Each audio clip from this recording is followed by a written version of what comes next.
Cormac Bates 161796668. So this is my week 6 monologue entry, and it's also my submission for the discovery stage. So some of these slides I'll have gone through already in previous weeks as I've been doing them, and I suppose I'll just sort of recap and go through what's new. So this slide here then, yeah, I'd have gone through already. I kind of just took out the keywords and wanted to break them down a little bit more to make sure I was hitting all the points that I needed to and incorporating everything I needed to. So I suppose just looked at the main ones: arthritis, sustainability, and making the artifact sturdy yet portable. So those were kind of key aspects that I wanted to address and I suppose improve. And then I suppose arthritis is the main sort of condition that I've been aiming this project around. It's quite a common illness, and kind of one that, in looking forward into what I'm aiming it towards, it is one that would be cause for someone to have a decrease in their activity levels and stuff in the equine sports. So something that I kind of wanted to address. So these as well, I suppose, gave me key points going forward for my research and investigation, and then maybe headings I needed to look a little bit further into. So continuing then with the analysis, I kind of looked at the main user and the main function. So I wanted to make sure I was hitting them points, and that I was kind of sure on the person and function that it was going to have. So I suppose that was very important. I just threw in a checklist then just in the corner to make sure I was hitting the points sufficiently. So the person then that the project is being designed for, someone with arthritis or a similar condition. So the aim is to create an artifact to help someone suffering from the condition to be able to continue their passion of equestrian sport and be able to independently remain active, and so maintaining a healthy lifestyle. So for someone with this disability, it can prove difficult, and so the artifact should address this problem. So I didn't want to limit it too much down to like specifically mounting the horse, because I want the artifact to be multifunctional and serve other functions, be that within the household or still within the equestrian discipline, so around the yard and things like that. The main function then, so the main function of this artifact is for someone suffering with arthritis or a similar condition to be able to mount the horse independently at a desired location. So again, normally this would require assistance, as one of the main issues that these people face is very limited range of motion and reduced strength, and so that makes mounting a horse from the ground very, very difficult to sometimes impossible. But again, I've put in the end the artifact should be multifunctional and help address other issues that are specific to the user also. So not just mounting the horse, but I wanted to increase their way of life in a different way as well. So this is what I would have gone through before. I kind of looked at kind of the main ways of mounting the horse and products that are already out there. So just to recap, I kind of went through, like, it's obviously clearly a very big struggle to mount a horse from the ground for any normal fit person. So for someone with a decreased strength and decreased range of motion, this can be almost impossible, as it requires pulling yourself from the ground up. So I looked then at stirrup extenders as kind of the main one for, say, your normal person that just needs that extra little bit of a boost. So it lowers the stirrup level, but again, that's still not going to be suitable for someone with arthritis. And then mounting blocks is the key way to combat this. However, they're generally big, bulky, and sort of stationary, or else if they are portable, they tend to be slightly flimsy and generally made from plastic. So I kind of wanted to make a happy medium between both these, addressing the issue of the sturdiness and its portability. So that's my aim.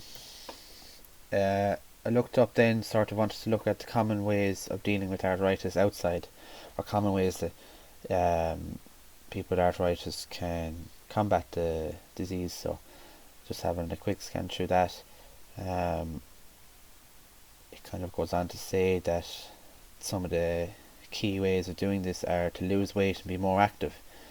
So I kind of linked it back then to my artifact and said that it kind of combats both these problems in a way whereby it's giving the user back the independence needed to continue their passion in sport and therefore stay active on a daily basis. So this shows that the artifact not only serves a functional purpose but also promotes a healthier lifestyle and therefore means combating the condition for the user. So just in the two images below, I've kind of looked at, this is going to be the type of range of motion, so I need to look at the steps, look at the height of them and how that's going to affect the user. And also in the second picture, well, actually looking at both of them, these are common exercises that are used, simple little exercises that are used just to keep the users slightly active. So these are exercises that can be done in the home and they just help to maintain that strength in the legs, strength in the knees for someone suffering with arthritis, say in their lower body. So this again is a point that I wanted to highlight because it's something that the step can still be used for, or the mountain block. So it can be taken indoors and used as a stepper for going up and down as an exercise, again sitting on it for knee raises, things like that. Can all be used very handy. So again, just another function that I came across that can be incorporated into the step. And then looking outside of the step's functions, but looking onto finishes that could be applied. So again, this main function, as we said, is going to be for outdoor use. So we kind of need a finish that's going to be tough and take the weathering of the elements outside. So I just sort of listed some there that would do for outdoor use, some better than others, and in my investigation I'm going to look at what one would be maybe most suitable. Okay, so investigation then, I kind of just went through a couple of different headings that I thought maybe I needed to look a little bit more into, and I think going forward, once we start to make this, will have to be revisited again and added to. I don't think the investigation will be finished just yet. So wood types is kind of going to be limited to the waste that we can find. So at the minute I've kind of accumulated old bed frames.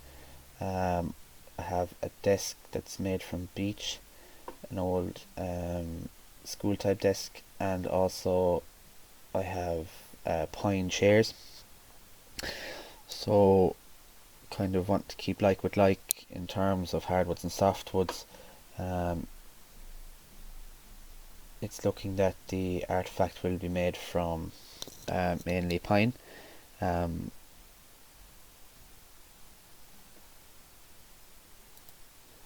However, this won't affect the sturdiness of the object, and once a proper finish is applied, should still be suitable.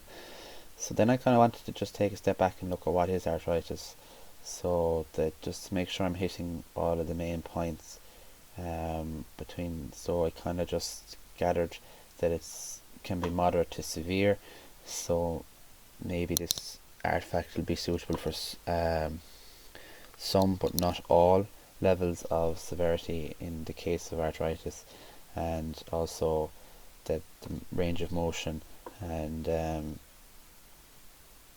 reduced strength are kind of key elements there that I need to address.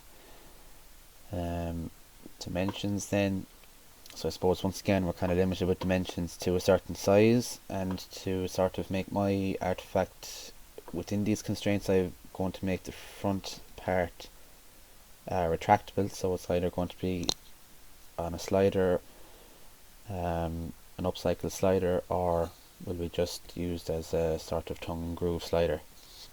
I haven't yet fully decided yet, but again that should get it down to within its limits when closed.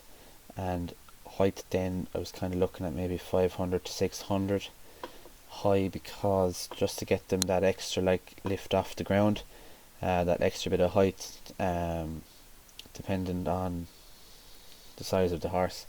Again, this could be kind of a struggle if we made it that little bit smaller now,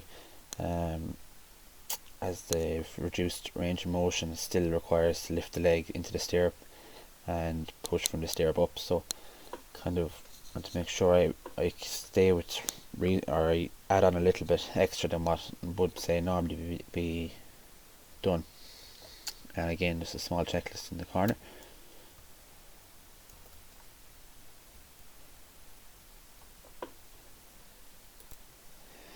And so I moved on then to cover another couple of headings. So I wanted to look at the joints that maybe could be used. I think mainly it's going to be mortise and tenon, just because the pressure is going to be downward and the force of the mortise and tenon will suit that. I kind of looked into what chairs were made of, because there'll be similar force from someone sitting to someone standing on it, and a lot of chair frames can be made from mortise and tenon, so it'll be kind of more suitable anyway.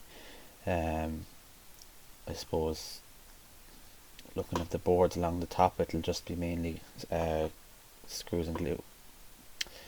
So then sustainability, I kind of just wanted to kind of touch on that as well to make sure I'm remaining within the brief. And so this artifact should hopefully be made from almost 100% upcycled material with almost no stock material. Even if I do go along the line of sliders and things like that, they'll all be upcycled from drawers and things. I just have to check that they will be suitable and strong enough. And also, I was kind of saying the functional aspect of this would mean that the artifact would be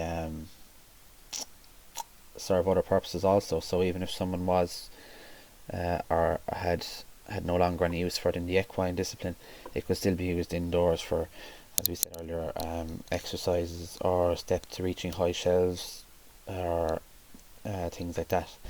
So moving on then to finishes. Finishes then I've researched various ones, and I kind of decided to go with the Osmo oil. It's one I've used myself previously and I found it very good. It's kind of a natural wax and base, or natural oil and wax base, and also the clear option allows you to still maintain the colouring and kind of natural grain in the timber very well, while also creating a very strong protective barrier. So again, it's very water or dirt resistant, which is going to be suitable for outside. It's very good at UV protection, so protection against the sun also, and is safe for humans, plants, animals. So again, it's going to be around animals a lot of the time. So just kind of another factor there that kind of made me lean towards that. Breathable finish, does not crack and peel or blister, and there's no sanding required, so it's easy application. So that's kind of it so far now, and I kind of went through my initial ideas. So what I'm kind of trying to do now is finalize that idea and get onto the make stage, hopefully in the coming week, to get a move on there and get the project made.